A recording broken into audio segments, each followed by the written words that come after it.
curation of the show started off purely as research and development. Is there a new aesthetic that we are part of, and how can we redefine that? And so I started building universes in my computer, and that really kind of engendered a totally new aesthetic for me. Everybody hears the new aesthetic and they think it's a competition. It's, you know, oh, you mean new is better, so your aesthetic is better than mine. It strikes me as a bunch of people trying to sell their childhoods out from under themselves. Is that new? No one's ever done it. No one did it. Right. You know, they didn't do it. No one even wants to do this. Technologies like radar, sonar, and LiDAR.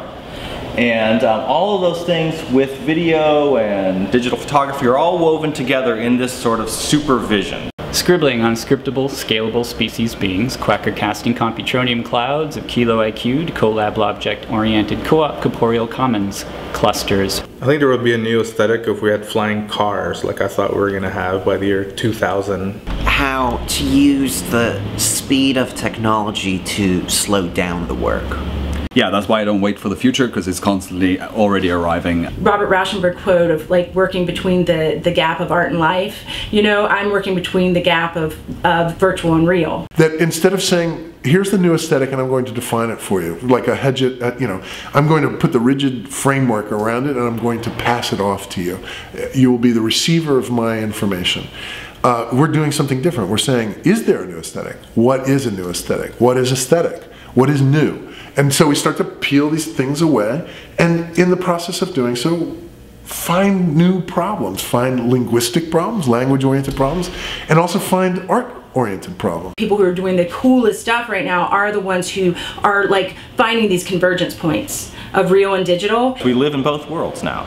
You know, our identities are fractured into both. Play with the dalliance between how we want to be perceived, how we think we perceive ourselves, and that is both analog and digital. You know? People assume that with digital technology things are just easier, so it's a cheat, it's a, you know, it's kind of a workaround.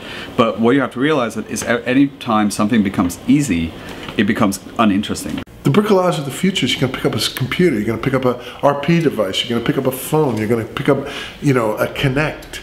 That's the bricolage of the future. By the time you've figured out how to reference or how to reflect on the now, it's already the past. The tech community, and again, I think it's the geeks. They also want to be artists. Plus, imprescient peekaboo public panopticon powdered plunderware portraits of gray goo, plexus, thunkupatries, Cubit-built quilting, algorithmic cracked out. Originality doesn't exist, but authenticity does. There's definitely more questions since I started this curatorial program than there are answers. So there has to be another iteration of this show.